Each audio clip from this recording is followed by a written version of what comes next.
ابو بکر کے احسانات، اور ایک ہاتھ میں رسول صلی اللہ علیہ وآلہ وسلم کے ابو بکر کا ہاتھ ہوگا اور ایک عمر کا ہاتھ ہوگا، یہ ہماری مساجد میں ہمیں نا بار بار سنا سنا کے، مطلب جب ہم پڑھتے ہیں، مطلب جو کوئی بندہ بھی کسی بھی اہل تشریح کی کوئی ویڈیو یا کوئی ان کی کتاب پڑھتا ہے تو اس میں مختلف ہوتا ہے، حالانکہ ہمارے یہاں پہ جو کبھی حدیثیں سناتے ہیں فضائل اعمال کی جی، ابو بکر نے ٹاٹ کا لباس پہن لیا اور پھر فرشتوں کو بھی اللہ نے پہنا دیا، کچھ اس طرح سے یہ فضائل اعمال میں لکھی ہوئی ہیں۔ بہرحال اوکے، سن لو بھائی، سن لو بھائی، سن لو، تھینک یو میرے بھائی، جی سب سے بھائی، رہو، سلامت رہو، تھینک یو۔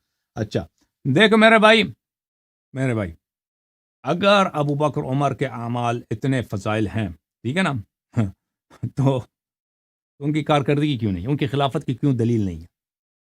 ٹھیک ہے، اگر ایک شخص بھائی اتنا اچھا آدمی ہے کہ وہ سب سے بہترین ہے، تو اس نے خلافت کا عہدہ سنبھال لیا ہے، تو اس کی خلافت کی کوئی دلیل کیوں نہیں ہے؟ کوئی حدیث ہمیں دکھائیں اس کی خلافت پر۔ نبی کریم صلی اللہ علیہ وسلم دنیا سے چلے گئے، ان کا کوئی کتاب تھوڑی تھا، یہ ان کی حدیث کی کتاب ہے، ٹھیک ہے نا، یہ لوگوں کے ذہنوں میں ان کی احادیث باقی رہ گئیں جو ان کی یادداشت ہے، پھر وہ اگلی نسلوں میں منتقل ہو گئی، نسل بنسل زبان سے، زبانی طور پر، پھر ایک 150 سال گزر گئے، پھر کتابوں کی 150 سال کے بعد کتابوں کی صورت میں آ گئے۔ تو اس زمانے میں بہت سارے باتیں پیش آئی ہیں۔ ایک جو اہم بات پیش آئی ہے کہ اہل بیت علیہ السلام کا حق ضائع ہوا ہے، اور اہل بیت علیہ السلام کے حق پہ کس نے قبضہ کیا؟ وہ اہل بیت علیہ السلام کے دشمنوں نے۔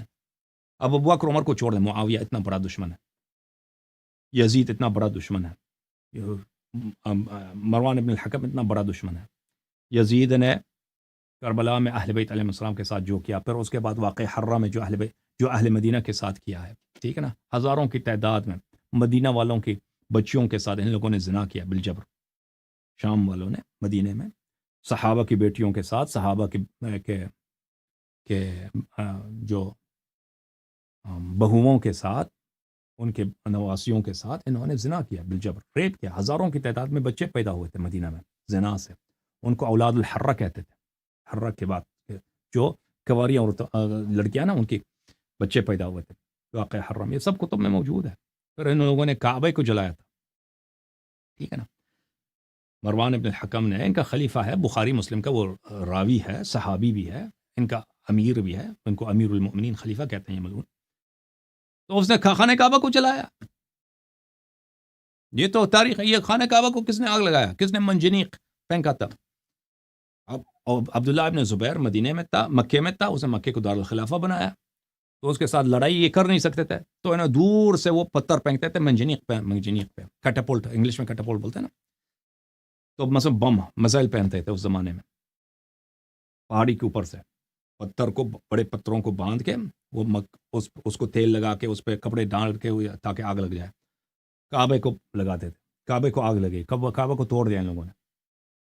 تو بھائی یہ لوگ، آپ کو پتہ ہے ان لوگوں کے اپوزیشن کون ہے؟ اہل بیت طاہرین علیہم الصلوۃ والسلام۔ تو اہل بیت علیہم الصلوۃ والسلام کے مقابلے کے لیے، امیر المؤمنین علیہ السلام کے مقابلے کے لیے ان کے لیے کون سا مشکل ہے؟ جو کعبہ جلا سکتا ہے وہ نبی کریم صلی اللہ علیہ وسلم کے متعلق کے زبان پہ غلط احادیث نہیں بنا سکتا۔ کعبہ جلانا اب زیادہ مشکل ہے، یا کوئی کہتے کہ میں نے پیغمبر سے یہ سنا کہ انہوں نے یہ فرمایا، یا میں نے فلان صحابی سے یہ سنا کہ اس نے کہا کہ ابو بکر عمر اتنے بڑے لوگ، ٹھیک ہے نا، اتنے بڑے لوگ ہیں، یہ کون سا زیادہ مشکل ہے؟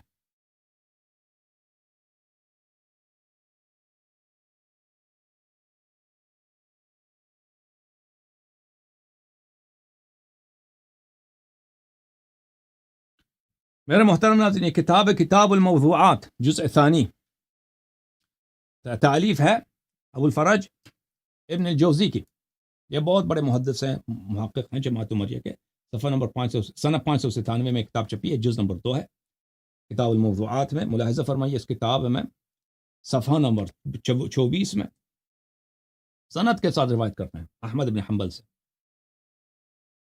کہ احمد بن حنبل نے کہا، میں نے احمد بن حنبل سے پوچھا کہ ما تقول فی علی و معاویہ، علی علیہ السلام اور معاویہ کے متعلق کیا کہتے ہو، کہ ان کے آپس میں دشمنی تھی، ٹھیک ہے نا، جنگیں ہوئی۔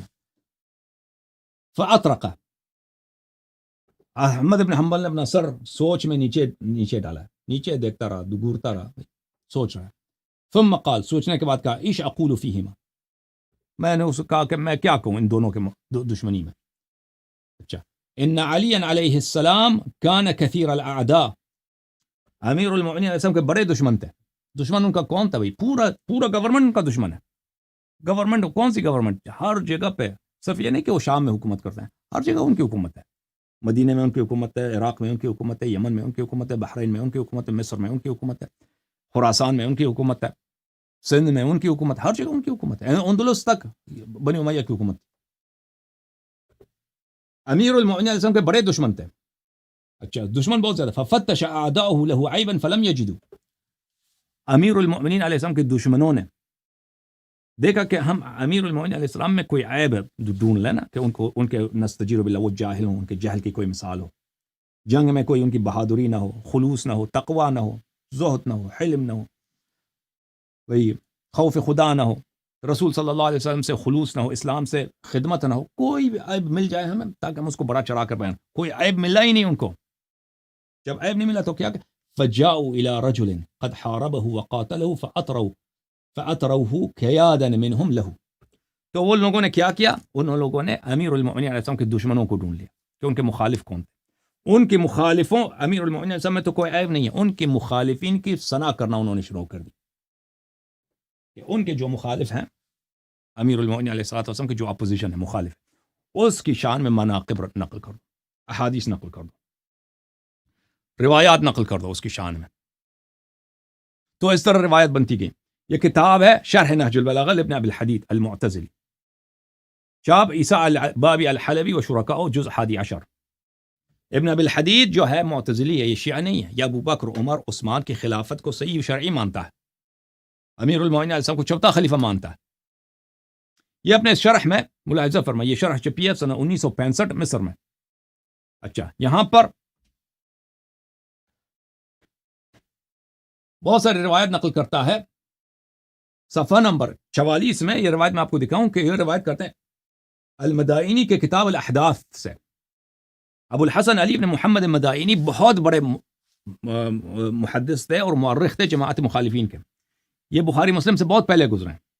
ان کے کتابیں آپ کتاب فہرست ابن ندیم میں کرتا کہ اس کی کتابیں بہت زیادہ ہیں، اس کی اکثر کتابیں ضائع ہو چکی ہیں، لیکن اس زمانے میں ان کے پاس تھا ابن ابی الحدید، وہ ان کی کتاب سے نقل کرتے ہیں. اچھا، كتب معاوية نسخة واحدة إلى عماله بعد عام الجماعة أن برئت الذمة ممن روى شيئا من فضل أبي تراب وأهل بيته صلوات الله عليه. معاویہ لعنت اللہ علیہ نے اعلان کیا، سب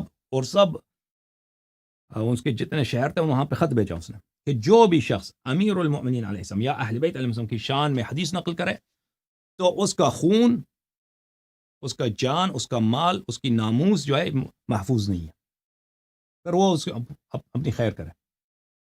تو جب یہ ہوا فقامت الخطباء في كل كورة وعلى كل منبر يلعنون علي عليه السلام ويبرؤون منه ويقعون فيه وفي اهل بيته.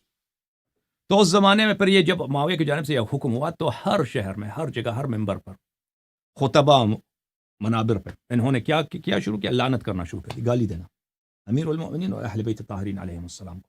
اچھا، اس کے بعد کیا ہوا؟ یہ کافی حدیث لمبی ہے. پھر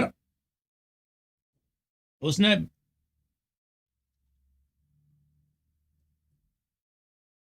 کہا کہ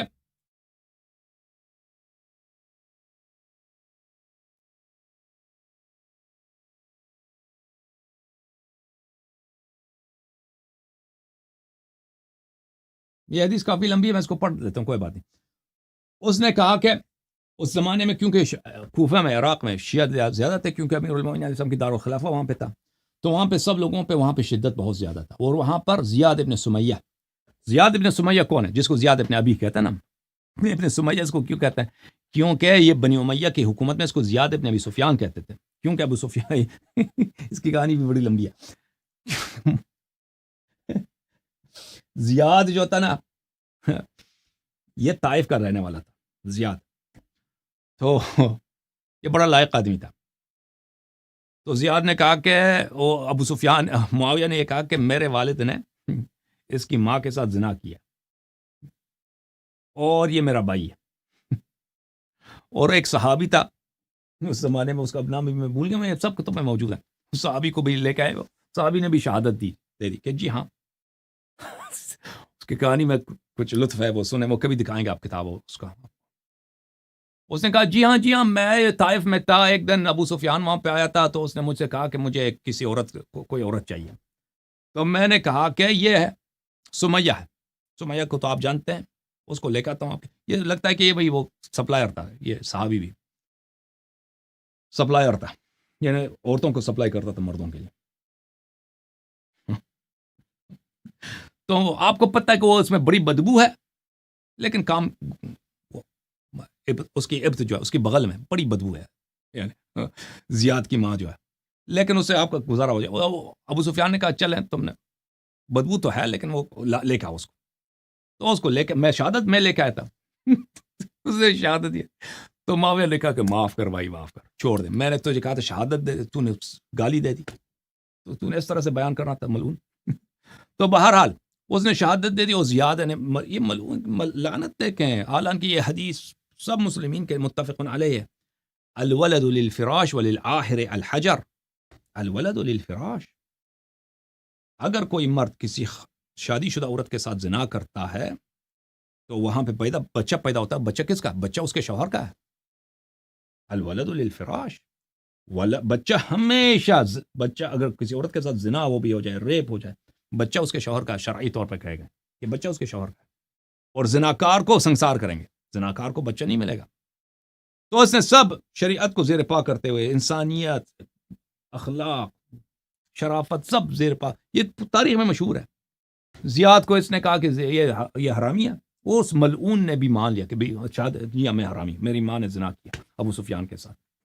اور ایک صحابی کو بھی لے کر، بوڑھے کو، صحابی نے بھی شہادت دی کہ جی میں نے وہاں پہ سپلائی کیا، بھائی میں شاہد ہوں، میں نے خود دیکھا. اس نے کہا میں نے اپنے آنکھوں سے دیکھا یہ ہوا ہے. اس کے الفاظ بڑے سخت ہیں، الفاظ اس صحابی کے. اسی لیے تو معاویہ نے کہا تھا کہ میں نے تجھے شہادت مانگا تھا، گالی نہیں مانگا تھا. اس نے الفاظ وہ پورا اس نے جو ہے تفصیل بتا دی کہ میں نے دیکھا تھا کہ وہ کہ کس طرح ابو سفیان نے اس کے ساتھ زنا کیا. بہرحال تو اس کو اس لیے بنی امیہ کی حکومت میں اس کا نام چینج ہو گیا. وہ زیاد ابن، اس کے جو والد کا نام تھا اس سے چینج ہو گیا زیاد ابن ابی سفیان. وہ زیاد ابن ابی سفیان ہی کہلاتا تھا. پھر جب بنی امیہ کی حکومت ختم ہو گئی ہے تو مسلمانوں نے کہا کہ ہم اس کو زیاد ابن ابی سفیان نہیں کہہ سکتے، کیونکہ پیغمبر صلی اللہ علیہ وسلم کا فرمان ہے. کیا فرمان ہے؟ الولد للفراش وللآخر الحجر. آخر بولتے ہیں زانی کو، بچہ شوہر کا ہے، بچہ ہمیشہ اس عورت کے شوہر کا ہے، اور زناکار سنگسار ہوگا. ٹھیک ہے نا؟ تو یہ خلاف حدیث پیغمبر صلی اللہ علیہ وسلم کہ ہم کہتے ہیں زیاد ابن ابی سفیان. تو اس کے بعد دو نام اس کے مشہور ہو گئے. کچھ لوگ زیاد ابن سمیہ کہتے تھے اس کی والدہ کے نام سے، اور کچھ لوگ اس کو زیاد ابن ابی کہتے تھے. یہ کس کی بات ہے؟ زیاد کی بات ہے. اچھا، تو کوفے پہ اس نے سخت ترین جو حرامی آدمی تھا، ایسے حرامی آدمی کہ خلیفے سے قربت کے لیے کہ میں خلیفہ کا بھائی بنوں، بادشاہ کا بھائی بنوں، تو اس نے اپنی ماں کے زنا کا اعتراف کر دیا. ایسے ملعون آدمی، اس کو اس نے عراق کا گورنر بنا دیا. وضم الیہ البصرہ، بصرہ بھی اس کو زیاد کے لیے دے دیا. فکان یتتبع الشیعہ وهو بهم عارف، وہ شیعوں کا تلاش کرتا تھا، ان کو قتل کرتا تھا. جو زیاد تھا گورنر تھا عراق کا، اور وہ ان کو جانتا تھا. لأنه كان منهم ایام علی علیہ السلام، کیونکہ یہ شیعوں کے درمیان رہتا تھا. عبداللہ ابن عباس نے اس کو بصرے کا ایک وقت وہ بنایا تھا، اپنا جانشین بنایا تھا بصرے. تو وہ ان کو جانتا تھا، تو ان کو قتل کرتا. فقتلهم تحت كل حجر ومدر. اس حجر کس کو؟ پتھر کو بولتے ہیں. مدر کس کو بولتے ہیں؟ مدر اس کو جو مٹی ہوتی ہے نا، مٹی کا ٹکڑا، ایک مٹی ہوتا ہے پاؤڈر کی شکل میں، ایک مٹی کا ٹکڑا ہوتا ہے نا، جو مجھے نہیں معلوم اس کا نام اردو میں کیا ہے، فارسی میں خلوخ بولتے ہیں. بھلے اچھا، ہر پتھر کے نیچے اور ہر ریتی کے نیچے یہ اس کو قتل کرتے، شیعوں کو قتل کرتے تھے. وَأَخَافَهُمْ، بڑا شیعوں کو ڈرایا تھا اس نے. وَقَطَعَ الْأَيْدِيَ وَالْأَرْجُلَ وَسَمَلَ الْعُيُونَ، لوگوں کے ہاتھ کاٹتے تھے، لوگوں کے پیر کاٹتے تھے، اور آنکھوں پہ اس کے جو ہے کھیل آنکھوں میں لگاتا تھا، نابینا بناتا تھا لوگوں. وَصَلَبَهُمْ عَلَى جُذُوعِ النَّخْلِ، شیعوں کو درختوں پہ اس نے سولی پہ چڑھایا. وَطَرَدَهُمْ وَشَرَّدَهُمْ مِنَ الْعِرَاقِ، ان کو عراق سے بگا دیا. عراق میں شیعہ ختم ہو گئے تھے. اچھا، فلم يبق منها يبقى بها معروف منهم، شیعوں کے کوئی جانی پہچانی شخصیت عراق میں نہیں بچاتا. وكتب معاویہ الى جميع عماله في الآفاق، معاویہ نے پھر اپنے جو اس کے گورنر تھے سب بلاد میں، سب شہروں میں، ان کو حکم بھیجا. کیا حکم؟ اللہ یجیز لأحد من شیعۃ علی واہل بیتہ شہادہ سلام اللہ علیہ، کہ آج کے بعد کسی بھی شیعہ کا، جو علی علیہ السلام کا شیعہ ہو یا اہل بیت علیہ السلام کا شیعہ، اس کی شہادت کسی بھی نکاح کا معاملہ ہو یا جج کے سامنے کوئی پیشی ہو تو ان کی شہادت شیعہ شہادت دے گا تو اس کی شہادت قبول نہیں کرنا. وكتب إليهم أن انظروا من قبلكم من شيعة عثمان ومحبيه وأهل ولايته والذين يرون فضائله ومناقبه، اور سب کو حکم دیا کہ تم دیکھو تمہارے شہروں میں کون ہے کہ عثمان کو محبت کرتا ہے، کیونکہ خود بنی امیہ کا تھا، عثمان بھی بنی امیہ کا تھا. تو جو شخص عثمان کے فضائل کو مانتا ہے اس کو تم کیا کرو، اس کی عزت کرو. فأدنوا مجالسهم وقربوهم وقربوهم واقربوهم، تو ان کو اپنے دربار میں جگہ دے دو، ان کو عزت کرو اور ان کی خاص خیال کرنا. وَاكْتُبُوا لِهِ بِكُلِّ مَا يَرْوِي كُلُّ رَجُلٍ مِّنْهُمْ وَاسْمَهُ وَاسْمَ أَبِيهِ وَعَشِيرَتِهِ، اور مجھے رپورٹ دے دو کہ کون ہے جو عثمان کے فضیلت میں حدیث نقل کرتا ہے، اس کا اسم، اس کا قبیلے کا اسم، نام، اور اس کے والد کا اسم مجھے بھیج دو تاکہ میں اس کے لیے انعامات بھیج دوں. تو اس طرح عثمان کے فضائل زیادہ ہو گئے پھر اس زمانے میں. ففعلوا ذلك، تو لوگوں نے یہی کیا، سب گورنروں نے یہی کیا کہ بھئی جو عثمان کے فضیلت میں حدیث نقل کرتا ہے اس کا نام معاویہ کو شام بھیجتے تھے، وہاں سے انعام آتے تھے ان کے لیے. جب یہ کیا حتی اکثروا فی فضائل عثمان و مناقبہ، اور عثمان کے فضائل و مناقب بہت نقل ہونے لگے. لما كان يبعثه اليهم معاویہ من الصلات والکساء والحباء والقطاع، کیونکہ معاویہ وہاں سے انعام بیچتا تھا، وہاں سے قیمتی کپڑے بیچتا تھا اور ان کو باغات دیتے تھے، ان کو زمینیں ملتی تھیں جو حدیث زیادہ نقل کرے عثمان کی فضیلت میں. وَيُفِيدُهُ فِي الْعَرَبِ مِنْهُمْ وَالْمُوَالِي، اور عرب غیر عرب سب جو ہے نقل کرنے لگی کہ بھئی ہم نے سنا ابو ہریرہ، کوئی کہتا ہے میں نے ابو ہریرہ سے سنا، کوئی کہتا ہے میں نے فلانے سے یہ سنا ہے کوئی کہتا ہے اب صحابی مر گیا میں نے فلانے سے سنا، کوئی صحابی ہے تو وہ بھی نقل کرتا ہے. یہ جھوٹی حدیث بہت بن گئی. فَكَثُرَ ذَلِكَ فِي كُلِّ مصر، تو یہ ہر شہر میں یہ احادیث زیادہ بن گئی. وَتَنَافَسُوا فِي مَنَازِلِ الدُّنْيَا، اور اس طرح دنیا کی محبت میں لوگوں نے ایک دوسرے پہ پیشی حاصل کرنے کی کوشش کی، ہر ایک جو ہے عثمان کی فضیلت میں حدیث نقل کرتا ہے. فَلَيْسَ يَجِيءُ أَحَدٌ مَرْدُودٌ مِّنَ النَّاسِ عَامِلًا مِّنْ عُمَّالِ مُعَاوِيَةَ فَيَرْوِي فِي عثمان فضيلة أو منقبة إلا كتب اسمه وقربه وشفعه. تو اس طرح کوئی بھی مردود شخص، کوئی بھی بدماش حرامی آدمی آتا ہے حاکم وقت کے پاس، وہ عثمان کی فضیلت میں کوئی حدیث نقل کرتا ہے تو اس کا اسم نام لکھتے ہیں، اس کے والد کا نام لکھتے ہیں، معاویہ کو رپورٹ بھیجتے ہیں کہ یہ حدیث آ گئی، حدیث مل گیا ٹھیک ہے. تو اور پھر اس کو بہت بڑا دربار میں مقام ملتا ہے مقامی طور پر، پھر وہاں سے صلہ آ جاتا ہے، شام سے اس کے لیے خاص تحفے آ جاتے ہیں معاویہ کی جانب سے. حدیث جتنا شاندار بنے گا اتنا ہی پیسے دے گا معاویہ. فلبثوا بذلك حینا، یہ کچھ سال اسی طرح چلتا رہا. ثم كتب الى عماله، پھر معاویہ نے دیکھا کہ عثمان کے شان میں حدیث تو بہت زیادہ ہو گئے. اس نے حدیث ان الحديث في العثمان قد كثر وفشى في كل مصر وفي كل وجه وناحيه. اس نے کہا کہ بس کرو، اب تم نے بے عزت کر دی بھائی، عثمان کے فضائل بہت ہو گئے، اب زیادہ مزید عثمان کی فضیلت کی ضرورت نہیں ہے. ہر شہر میں عثمان کے بڑے فضائل پھیل گئے. فَإِذَا جَاءَكُمْ كِتَابِي هَذَا فَدْعُوا النَّاسَ إِلَى الرِّوَايَةِ فِي فَضَائِلِ الصَّحَابَةِ وَالْخُلَفَاءِ الْأَوَّلِينَ. اب جب میرا یہ آرڈر پہنچا نا، اب عثمان کو چھوڑ دو، اب صحابہ کے فضائل میں فلان صحابی اور جو دو لوگ پہلے خلیفہ ہیں ان کے فضیلہ میں حدیث نقل کرو. وَلَا تَتْرُكُوا خَبَرًا يَرْوِيهِ أَحَدٌ مِّنَ الْمُسْلِمِينَ فِي أَبِي تُرَابٍ إِلَّا وَتَأْتُونِي بِمُنَاقِضٍ لَهُ فِي الصَّحَابَةِ. اس نے حکم دے دیا کہ بھائی ابو تراب کو، سلام اللہ علی ابی تراب، سلام اللہ علی امیر المؤمنین ولعنۃ اللہ علی اعدائہ، تم دیکھو کہ ابی تراب کی فضل میں جو بھی حدیث ہے اسی کے مقابلے میں مجھے حدیث چاہیے صحابہ کی شان میں، کوئی فضیلت ان کے لیے نہیں چھوڑنا. جو بھی فضیلت علی علیہ الصلوۃ والسلام کی ہے اس کے مقابلے میں صحابہ کے لیے بھی حدیث نقل کرو، یہ حکم ہے. جس نے بھی حدیث نقل کی اس کا رپورٹ مجھے بھیج دو، صلہ میں یہاں سے بھیج دوں. فإن هذا أحب إلي وأقر لعيني، یہ مجھے بہت پسند ہے اور یہ میرے آنکھوں کی ٹھنڈک ہے کہ ابی تراب جس کو وہ ملعون جو گالی دیتا تھا نا ممبروں سے، حضرت امیر المؤمنین علیہ الصلوۃ والسلام، ان کی کوئی فضیلت نہیں چھوڑنا تم نے، اس کے مقابلے میں صحابہ کے لیے تم نے حدیث بنانا۔ اچھا، اس زمانے میں تو کتاب وغیرہ تو کچھ تھا ہی نہیں کہ حدیث کی کوئی کتاب ہو۔ کوئی بھی شخص ادعا کہ میں نے فلانے سے یہ سنا ہے، یا میں صحابی اگر ہے تو میں نے یہ سنا ہے، ٹھیک ہے نا، پیغمبر صلی اللہ علیہ وسلم سے یہ سنا ہے، حدیث نقل کرنا کون سی مشکل کام ہے؟ بالخصوص اگر اس کو گورنمنٹ پروٹیکشن دے رہا ہے، نہ صرف پروٹیکشن دے رہا ہے، پیسے دے رہا ہے۔ اچھا، وَأَدْحَضُوا لِحُجَّةِ أَبِي تُرَابِ شِيعَةً، ہاں یہ جو تم کام کرو گے نا کہ ابی تراب علیہ السلام، امیر المومنین علیہ السلام کے ہر فضیلت کے مقابلے میں صحابہ کے لیے فضیلت بناؤ گے نا، یہ شیعوں کی، ابو تراب علیہ السلام، امیر المومنین علیہ السلام اور ان کے شیعوں کی تمام حجج کو باطل کر دے گی اس طرح۔ اچھا، وَأَشَدُّ إِلَيْهِمْ مِنْ مَنَاقِبِ عثمان وَفَضْلِ، اور یہ اس کی کارآمدی زیادہ ہے کہ ہم عثمان کے فضائل پہ لگ جائیں، ٹھیک ہے نا، معاویہ نے خود کہا یہ عثمان کے فضائل نقل کرنے سے یہ بہتر ہے، اس کے فائدے زیادہ ہیں۔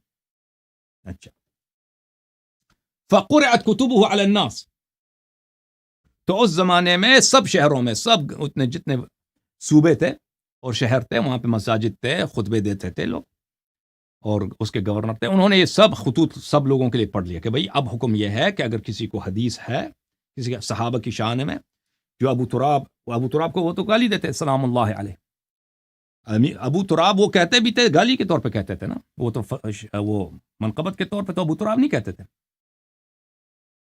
تو اگر کسی کے پاس اس کے مقابلے میں کوئی حدیث ہے وہ ہمیں لا کے سنا دے، ہم نام لکھ دیں گے اس کا، اور پھر معاویہ وہاں سے بہت کچھ بھیج دے گا۔ اچھا، جب یہ وہ آرڈر آیا وہاں سے اور گورنروں نے، سب نے، قاضیوں نے، مولویوں نے، سب نے یہ پڑھ لیا، تو کیا ہوا؟ فرویت اخبار کثیرۃ فی مناقب الصحابہ مفتعلہ لا حقیقت لها، تو اس زمانے میں بہت ساری روایت گڑی گئی اس زمانے میں۔ ابھی لوگ نئے مسلمان بھی ہوئے نا، ابھی تو کسی کو، ابھی جو اصل صحابت ہے جنہوں نے پیغمبر صلی اللہ علیہ وسلم کو دیکھا وہ تو بہت کم تھے۔ معاویہ کے زمانے میں جو فتوحات ہوئی ہیں وہ مسلمانوں کی آبادی تو بہت بڑھ گئی اب، ٹھیک ہے نا، رسول صلی اللہ علیہ وسلم کے زمانے سے مثلا سنہ 50 کے مقابلے میں سنہ 10 ہجری جب رسول پاک صلی اللہ علیہ وسلم کی وفات ہوئی ہے، تو اتنے علاقے جو فتح ہوئے ہیں، ابھی اس کے لوگ مسلمان، تازہ مسلمانوں کو کیا پتہ۔ تو اس زمانے میں، اور سب لوگ ان پڑھ، کتاب تو کسی کے پاس ہے نہیں، تو مدائنی صاحب فرماتے ہیں کہ اس زمانے میں صحابہ کے مناقب میں بہت سارے احادیث گڑے گئے جس کی کوئی حقیقت نہیں ہے۔ وجد الناس فی روایت ما یجی هذا المجرى حتى اشادوا بذلك على المنابر، اور لوگوں نے بڑا محنت کیا، بھائی لوگ جھوٹوں نے بڑی محنت کی، وہ احادیث جن کی کوئی حقیقت، کوئی سچ ہی نہیں ہے، مفتعل، سب جھوٹی احادیث، لوگوں نے محنت کی، احادیث بنا دی، ممبروں سے پڑھی اور لوگوں میں مشہور ہو گئے۔ وَأُلْقِيَ إِلَى مُعَلِّمِي الْكَتَاتِيب، اور ان باتوں کو جو بچوں کو لوگ پڑھاتے ہیں نا، جو ہر مساجد میں بچوں کو، ان کو سکھایا گیا۔ فَعَلَّمُوا صِبْيَانَهُمْ وَغِلْمَانَهُمْ مِنْ ذَلِكَ الْكَثِيرَ الْوَاسِعِ، تو اس طرح بچوں نے بھی سیکھا، بہت زیادہ جھوٹی احادیث بچوں نے بھی رٹا لگایا، سیکھ لیا، پھر وہ بچے بڑے ہو گئے، پھر وہ راوی بن گئے، پھر انہوں نے کہا ہم نے فلانی سے سنا۔ حتی روا وتعلموه كما يتعلمون القرآن، انہوں نے اس احادیث کی روایت کی، اور جس طرح قرآن پڑھتے تھے یہ جھوٹی احادیث اسی طرح وہ سیکھتے تھے، پڑھتے تھے۔ وحتی علموا بناتهم ونساءهم وخدمهم وحشمهم، لوگوں نے یہ احادیث اپنے عورتوں کو، اپنے بچوں کو، اپنے نوکروں کو سکھایا۔ فلبثوا بذلك ما شاء اللہ۔ اچھا، اس کے بعد اور بھی اس کا ہے۔ اچھا، اسی کتاب شرح نہج البلاغہ میں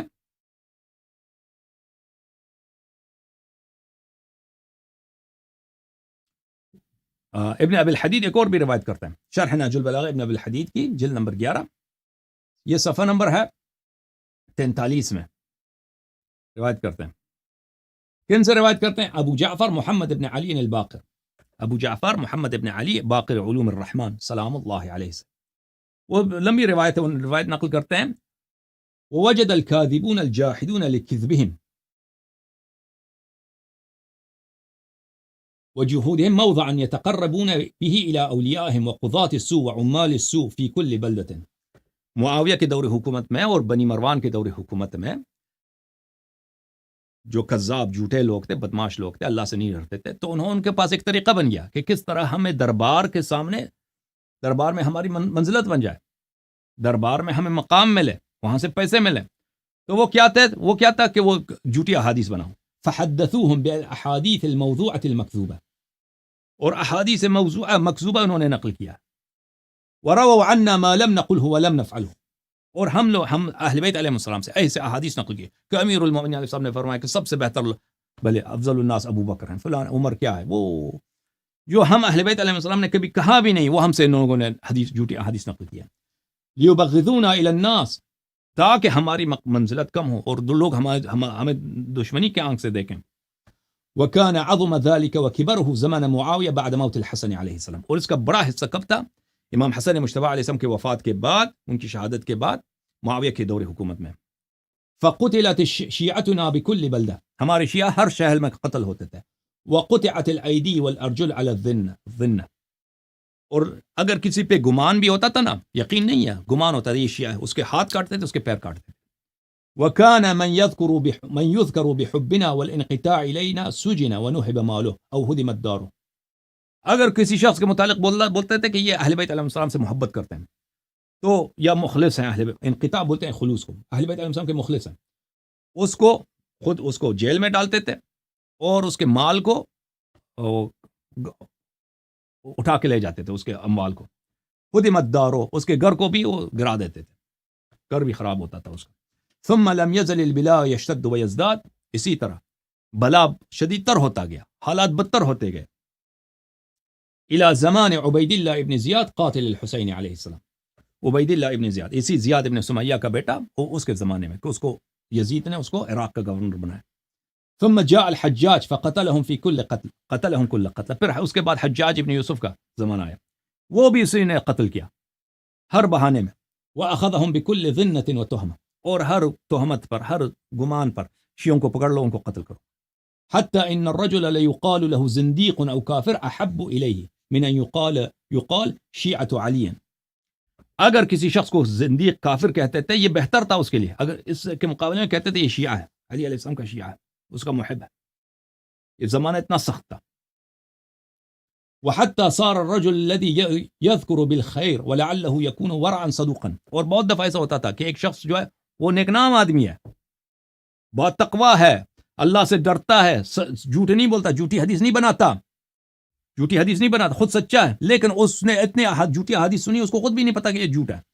يحدث باحاديث عظيمة عجيبة، وہ عجیب احادیث نقل کرتا ہے، عجیب و غریب احادیث نقل کرتا ہے. من تفضیل بعض من قد سلف من الولاد، کہتے ہیں کہ ابو بکر افضل ہے، عمر افضل ہے، عثمان افضل ہے علی علیہ امیر المومنین علیہ السلام سے. آدمی خود سچا ہے لیکن یہ حدیث نقل، کیونکہ اس کو خود بھی پتہ نہیں یہ جھوٹ ہے.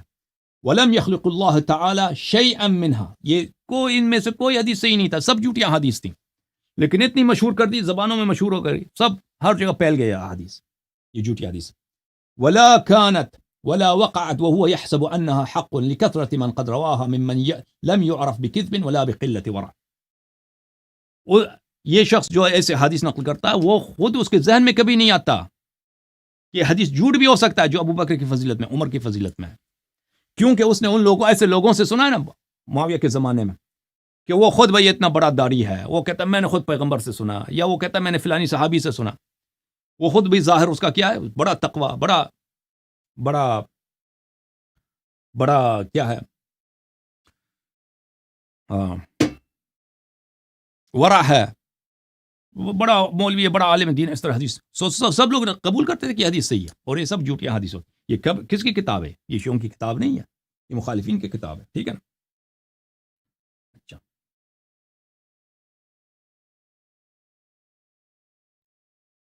یہ کتاب الموضوعات ابو الفرج ابن الجوزی کی کتاب ہے، جزء اول. یہ جماعت عمریہ کے، جیسے میں نے عرض کیا، بہت بڑے محقق ہیں، محدث ہیں. صفحہ نمبر 303 میں باب فضائل ابی بکر، ابو بکر کے فضائل. قد تعصب قوم لا خلاق لهم يدعون التمسك بالسنة، ایک ایسے قوم گزری ہے جن کی کوئی دین ہی نہیں تھی، اور وہ ادعا کرتے تھے کہ ہم محدث ہیں، ہم راوی حدیث ہیں. فوضعوا لأبي بکر فضائل، انہوں نے ابو بکر کے لیے ایسے فضائل بنا دیے. وفيهم من قصد معارضة الرافضة بما وضعت لعلي علیہ السلام، اور ان میں سے بہت سارے راوی حدیث ایسے تھے کہ وہ شیعوں کا مقابلہ روافظ کا مقابلہ کرنا چاہتے تھے. علی علیہ الصلوۃ امیر المومنین السلام کی ضد میں کہ ابو بکر کے لیے بھی فضیلت ہونی چاہیے. انہوں نے احادیث کڑی ہیں, ٹھیک ہے نا. یہ سب میں نے آپ کی خدمت میں نقل کیا, بہت کم نقل کیا, اس سے زیادہ مواد ہے مخالفین کے کتب سے, ٹھیک ہے نا, مخالفین. اب آپ کہہ دو کہ ابو بکر کے فضائل میں ان لوگوں نے حدیث نقل کی. بھائی تو یہ کون سا مشکل کام ہے؟ اگر گورنمنٹ آپ کے پاس ہے, پیسے آپ کے پاس ہے, خزانے آپ کے پاس, آپ کعبہ جلا سکتے ہو. دیکھو یہ تو اس میں کعبہ جلا سکتے ہو تم, ٹھیک ہے نا. تو حدیث تم نقل نہیں کر سکتے, جھوٹی حدیث نقل نہیں کر سکتے بھائی. تم مجھے بتاؤ, یہ لوگ کعبہ جلا سکتے ہیں, جھوٹی حدیث نقل نہیں کر سکتے. کعبہ کس نے جلایا تھا؟ مروان بن الحکم. وہ صحابی نہیں ہے, بخاری مسلم کا راوی نہیں ہے, آپ لوگوں کا امیر المومنین نہیں ہے.